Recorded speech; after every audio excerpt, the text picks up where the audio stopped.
তো তাহলে আজ থেকে শুরু করলাম ডাইরেক্ট ট্যাক্স 2।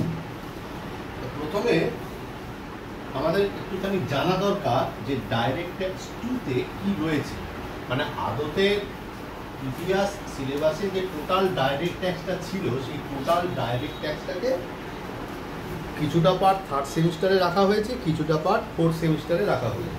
মানে এইবার এই সেমিস্টার হলেই আমাদের ডাইরেক্ট ট্যাক্সটা শেষ হয়ে যাবে। খুব সাধু একটা সিলেবাস, ছেলে মেয়েদের উপর থেকে যথেষ্ট বোঝা কমানো হয়েছে। এরপরেও যদি ছেলে মেয়েরা না পড়ে কিছু বলবার নেই। তাহলে সিলেবাস সম্বন্ধে একটু জানবার চেষ্টা করি। প্রথমে আমরা দেখতে পাচ্ছি যে ইউনিট 1-এর মধ্যে আমরা কি পাবো। ইউনিট 1-এ যেটা পাবো সেটা হচ্ছে যে বইয়ে একটা কথা লেখা রয়েছে, এক কথায় বলছি ক্লাবিং অফ ইনকাম। এবার কথা হচ্ছে কি যে এই ক্লাবিং অফ ইনকাম কথার অর্থ কি? ক্লাব করা। ক্লাব করা মানে হচ্ছে একটা জায়গায় জোড়া।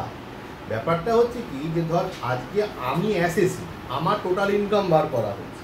আমার টোটাল ইনকাম বার করবার সাথে অন্য কোনো এসএসসি ধর 60 বছরের ঊর্ধ্বে বা নাবালক, এদেরকে যদি আমি নিই তাহলে কী হবে, আমি কিন্তু ট্যাক্সগতভাবে কিছু সুবিধে পেতে পারি।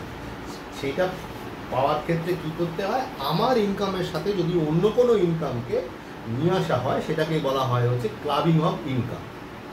দ্বিতীয় যে আলোচনাটা আমরা পাবো এখানে সেট ইউনিট 1-এ, সেটা হচ্ছে কি set of and carry forward. Set of কথার অর্থ হচ্ছে কি সেট অফ, অ্যাকাউন্টেন্সিতে পেয়েছিলাম সেট অফ, ডেটার্স আর ক্রেডিটার্সের সাথে লেস করতাম। এখানেও ঠিক তাই। আমরা জানি যে 5টা সোর্স থেকে টাকা রোজগার করি, তার মধ্যে ইনকাম ফ্রম স্যালারি হচ্ছে সবচাইতে মানে অনারেবল সোর্স, ও কারোর সাথে অ্যাডজাস্ট হবে না। আর বাকি যেগুলো রয়েছে house property, capital gains, income from other source, তারপরে income from business and profession, কি হয় বিভিন্ন হেডের যে লাভ বা লোকসান বা ইনকাম যেগুলো হয় সেগুলো অন্য হেডের লসের সাথে প্রফিটটা কি করে অ্যাডজাস্ট করতে হবে, বা যদি অ্যাডজাস্ট না হয় সেটা কত বছর ধরে সেটা বহন করে নিয়ে যাওয়া হবে, দ্যাট ইজ কল্ড হচ্ছে ক্যারি ফরওয়ার্ড। সেটাই সেট অফ ক্যারি ফরওয়ার্ডের মূল জায়গা। এবার আমরা আসছি ইউনিট 2-তে। ইউনিট 2-তে কি লিখব? ইউনিট 2-তে দেখব যেটা রয়েছে সেটা হচ্ছে যে এখানে এই চ্যাপ্টারটা বেশ বড় মানে হচ্ছে কি যে এই চ্যাপ্টারে যেটা পড়বো সেটা হচ্ছে ডিডাকশন ফ্রম টোটাল ইনকাম। এর আগে যখন অঙ্ক করেছিস, অঙ্ক করবার সময় কি দেখেছিস বলতো? এর আগে অঙ্ক করবার সময় যেটা দেখেছিস, যেমন ধর ওই রেসিডেন্সিয়াল স্ট্যাটাসে ইনসিডেন্স অফ ট্যাক্স করেছিলিস না, দেখবি লিখেছিলি লেস ডিডাকশন নীল। ব্যাপারটা হয়েছে কি যে এই ডিডাকশনটা এখানে আমরা শিখবো 80C থেকে আর 80U অবধি এতগুলো ডিডাকশন আছে। তাহলে C থেকে U কিছু না হলেও তোকে 8 থেকে 10টা ডিডাকশন এখানে শিখতেই হবে। ট্যাক্সটা কিন্তু এবারে বেশ জটিল আছে। হ্যাঁ, ওই জন্য বলছি সিলেবাসটা ভীষণ টাফ। যেভাবে জীবন চলছে এইভাবে জীবন চললে আর দেখতে হবে না। তাই 80C থেকে 80U রয়েছে। আর কি করতে হবে? আর হচ্ছে রিবেট। এখানে যেটা করতে হবে রিবেট শিখতে হবে, রিবেট। তো এবার এই যে আমরা রিবেটের ব্যাপারটা কি, আন্ডার সেকশন 87A অনুযায়ী রিবেটে কি করে কোন জায়গায় কিভাবে রিবেট পাওয়া যায় সেটা আমাকে দেখতে হবে, বুঝবো? একটু অপেক্ষা কর, এখানে লিখছে। পজ করা যায়? কোন জায়গাটা পজ করবো?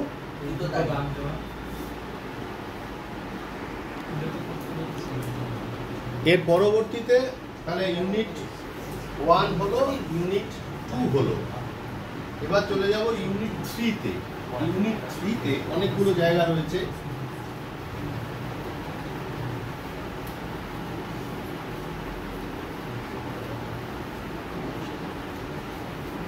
এবার কথা হচ্ছে ইউনিট 3-তে আমরা কি পড়ব।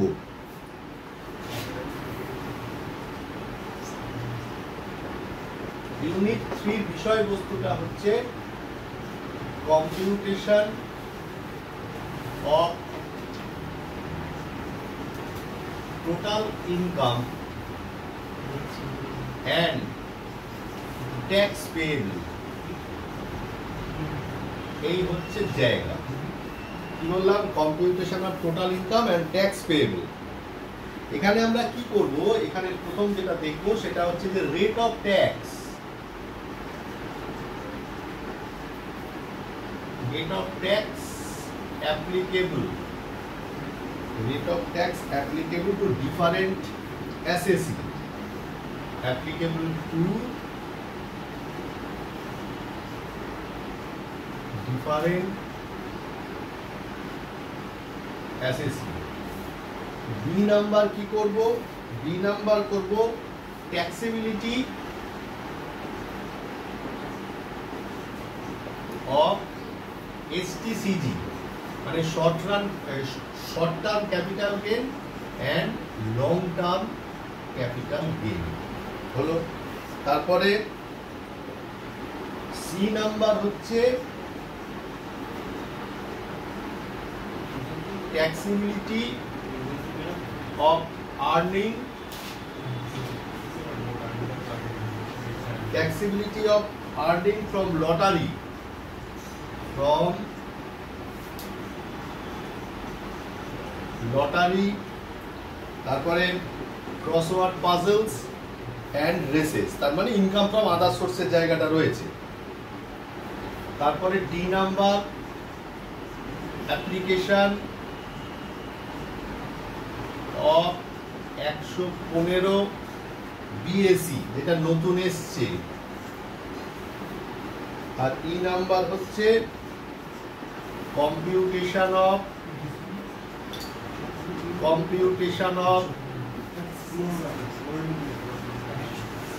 Total income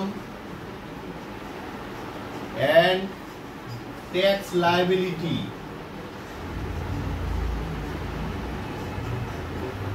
Computation of total income of tax liability of an individual and farm. ফার্মের ক্ষেত্রে কি হচ্ছে, ঠিক আছে? এই এতগুলো জিনিস ইউনিট 3 এর মধ্যে রয়েছে। তো তাহলে দেখতে পাচ্ছিস তো যে কি ভয়ঙ্কর পরিমাণ সিলেবাস ট্যাক্সে রয়েছে।